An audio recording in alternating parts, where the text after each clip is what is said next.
मित्रांनो नमस्कार. मी शिवाजीराव पवार सोलापूर.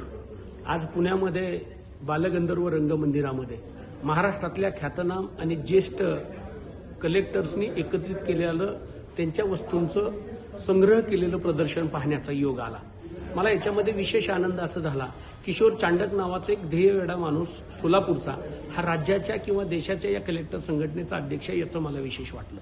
हे सगळं पाहत असताना साधारणपणे 300-400 वर्षापूर्वीच्या सगळ्या वस्तू ह्या प्रत्येक कलेक्टरनं त्याच्या स्वतःच्या खिशातले पैसे घालून त्या जमा केलेल्या आहेत. या सोसायटीचे 300 पैकी सभासद इथं वेगवेगळे आम्हाला बघायला मिळाले. अतिशय पुरातन असलेल्या वस्तू, माझ्या आजोबांकडे असलेली पानाची एखादी चंची असेल, पानाचं एखादं पांदण असेल, अडकित्त असेल, शिवकालीन वेगवेगळ्या वस्तू, नाणी, वस्तू, फोटो, संग्रहालय, भांडी, चित्र, प्रदर्शनं हे सगळं पाहिल्यानंतर मन खूप भरून आलं.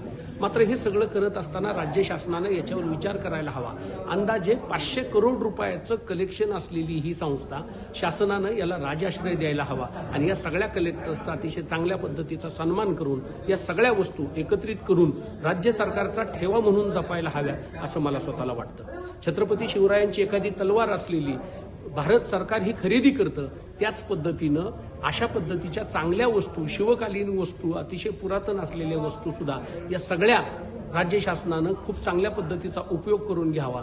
या सगळ्या सदस्यांना, त्यांच्या सर्व ज्येष्ठ टीमला मी मनापासून शुभेच्छा देतोय. पुढच्या पिढीचा प्रतिनिधी म्हणून सांगतोय, या सगळ्या गोष्टींचं जतन आणि संवर्धन झालं पाहिजे.